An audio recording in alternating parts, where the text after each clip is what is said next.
these two? No, we've answered a lot of questions too. Anybody? All right, Tish. It's me and him.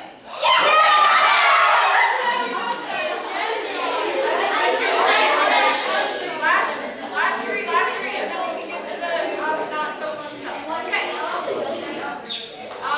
LAFC. All right. Which former FFJ player is starting her senior year at Eckerd College? Go ahead. Casey Wynn. Yes. And which former FFJ player is starting her freshman year at FGCU? Lander Peck. So if you go to the game tomorrow, you will see Lander. All right, and the last one. How many members of the current U.S. Women's National Team did not play college soccer? Any parents want to guess? 2. 3. Who said 2?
Division 3 has 441.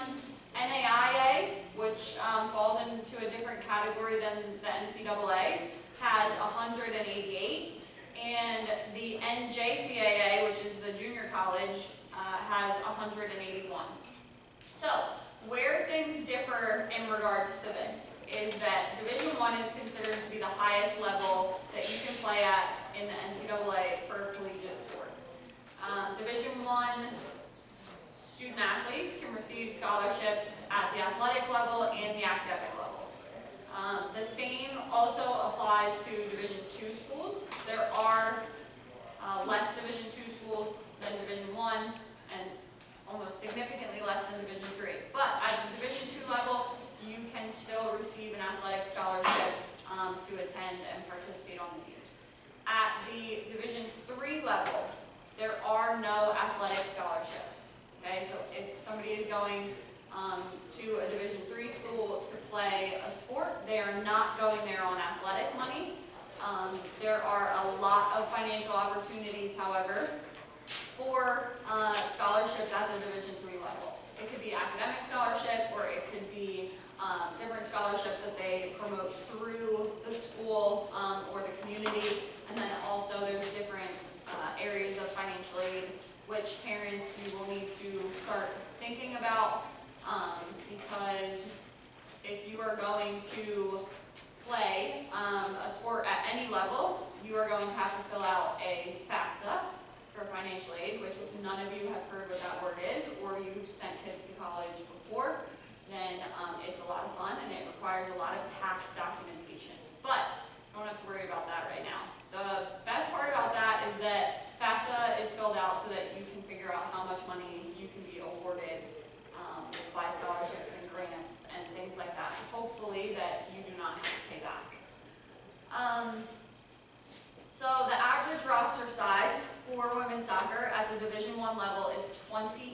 8 to 32 people, okay? So some schools, bigger schools typically, will carry a larger roster, maybe around 35, sometimes getting closer to 40.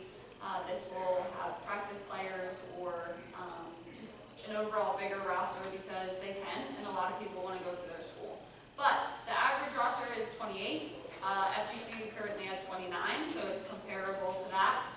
The max amount of scholarships for a Division I school is 14. Okay, so you have a roster size of 28, and you have 14 scholarships. So soccer is not is an equivalency sport. So what that means is it's not a head count sport. In basketball, it's a head count sport. So if there's 15 people on the roster, they have 12 full scholarships. They cannot break those scholarships up. So when you have a basketball team of 18, 12 people are on scholarship, 6 people are not. An equivalency sport means that I have 14 scholarships to give out. I'm the coach. I can give 14 full scholarships, or I can give 28 scholarships at 50%. So soccer is typically, if the roster is 28 and say 22 people are on scholarship, none of them are on a full ride. So I know that everybody tries to work to get a full scholarship and things like that, and that's great. The best way that you can do that is to work to receive athletic money and academic money, to build your scholarship that way, because I hate to break it to somebody, but it's unrealistic to receive a full scholarship for just soccer. Okay? So keep your grades up. It's important. We'll touch on it multiple times, the importance of your grades. So just to run through it really quick, at the Division II level, there's only 9.9 scholarships, full scholarships, and there's about 27 people on a team. So like 33% are on scholarship, okay? Or would be on a full scholarship. At the Division III level, like we talked about, there are no scholarships. The NAIA level, there's 12 full scholarships. NAIA is different because you can go, the academic standard is different for entering into an NAIA school. You don't have to have the certain test scores or the certain GPA to get into play. And you also could have formerly been a professional player. Okay, so if somebody went and played for a professional team out of high school and they wanted to go back to school and play at the college level, they would have to go to an NAIA school to play. They couldn't play for the NCAA. It's illegal. Okay? And then at the junior college level, which there is the least amount of women's soccer teams across the country, there is 18 full scholarships. So the most amount of scholarships is at the junior college level. Typically, people will go to a junior college and then transfer out after their 2 years. You can only play at a junior college for 2 years of eligibility. Okay? So, for example, there were 2 twins that went and played at Eastern Florida, which is a junior college, and then they transferred to Stetson afterwards. They played on Tabby's club team, and they didn't have the academics to get into a Division I school at that time. So they went to a junior college, played their 2 years, got their associate's degree, and then transferred to a 4-year institution. Okay, so that is an option. Kind of just to touch on the equivalency sport, most women's soccer teams at the Division I level are taking on the approach that FGCU takes on. In my recruiting visit, Jim Blankenship, who's still the head coach there, sat down with my dad and myself, and he talked to us about what our family could contribute to my college experience. So being out of state, my tuition was $36,000. And Jim said that he doesn't give out full scholarships. What can your family contribute, and how can we match what you can do so that this is doable for you as a person? So my first year, I was on a 50% scholarship, so my family contributed 50% of my tuition my first year. I made the decision to become an in-state resident my sophomore year, so I declared residency in the state of Florida as a freshman, and by my sophomore year, I was considered an in-state student. So at that time, I received a full scholarship for my sophomore, junior, and senior year. Now, is that always going to happen? No. But it was discussed in my initial meeting that if I was able to declare residency after the first year, they would be able to give me a full ride for the rest of the time. So I don't mind telling you this. I owed, after my freshman year, I owed $18,000, which is better than a lot of money that sometimes you have to pay. So I was fortunate in that regard. But if you can figure out ways to receive academic scholarships and just different things, then bringing your costs down as much as possible is the way to go. An in-state student at a public university could pay close to $10,000 a year. Typically that includes housing, tuition, books, meal plan, things like that. I believe FGCU right now is between $11,000 and $13,000, depending if you take 12 to 15 credit hours.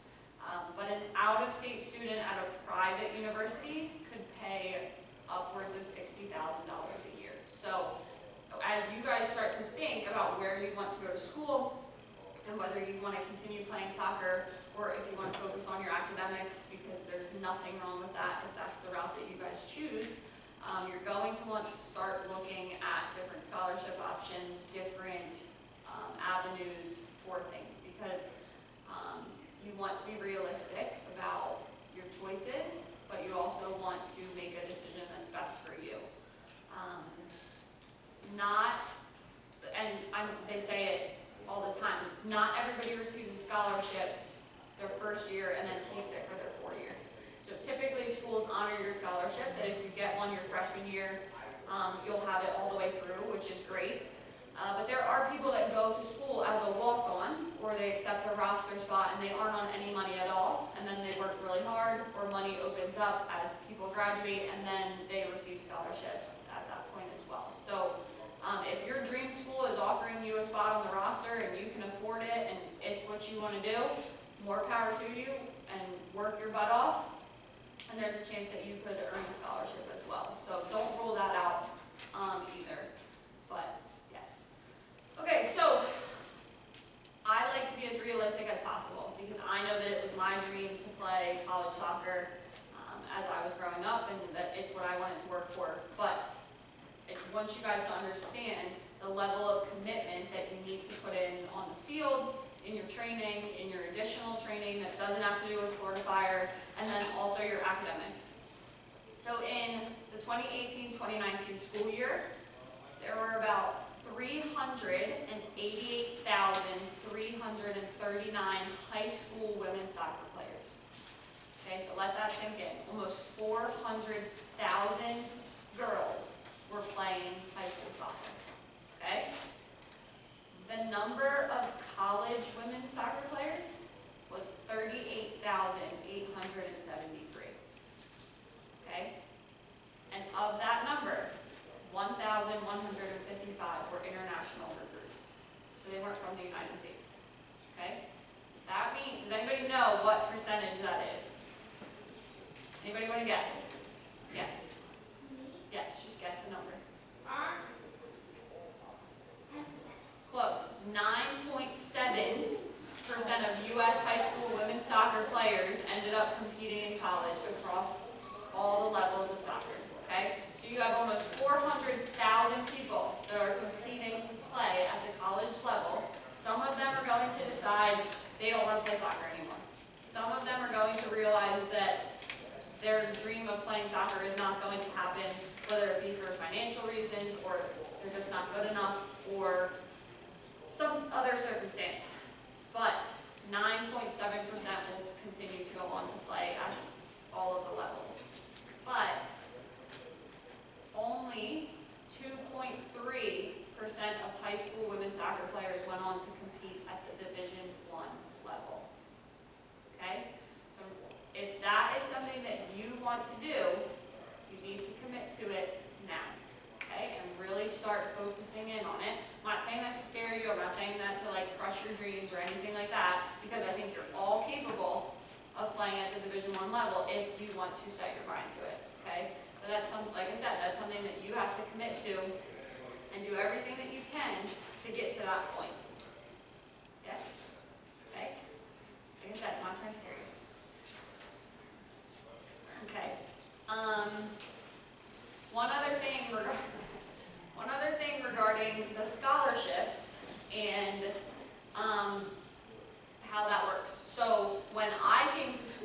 FGCU, which was 8 years ago, FGCU was not a fully funded program, which means that they did not have the 14 scholarships that the NCAA allows you to have. There are many schools across the country, and even in the conference, the ASUN, which is what FGCU is in, that are still not fully funded women's soccer programs. So FGCU just became a fully funded program. When I came to school, they had 9. There is a school in the conference that has 2 women's soccer scholarships. So there isn't 14 soccer scholarships for all 333 Division I schools across the country. So the number is smaller. But like I said, there's lots of other ways to earn money to a school. And if you are able to work hard enough, then schools will figure out ways to help you get in and pay and do things like that. So, for example, the school that only has 2 soccer scholarships, they basically have other programs in their athletic department that are pulling scholarships and funding for other areas. So, those coaches have to work extremely hard to find financial avenues for their players to get onto the team. So they find a lot of, you got a question? Oh, let me hear it. Which school is this school that has 2 scholarships? I don't know if I should tell you that, but I'll tell you anyways. It's USC Upstate. So they're actually not in the conference now, they left the conference, but their women's soccer program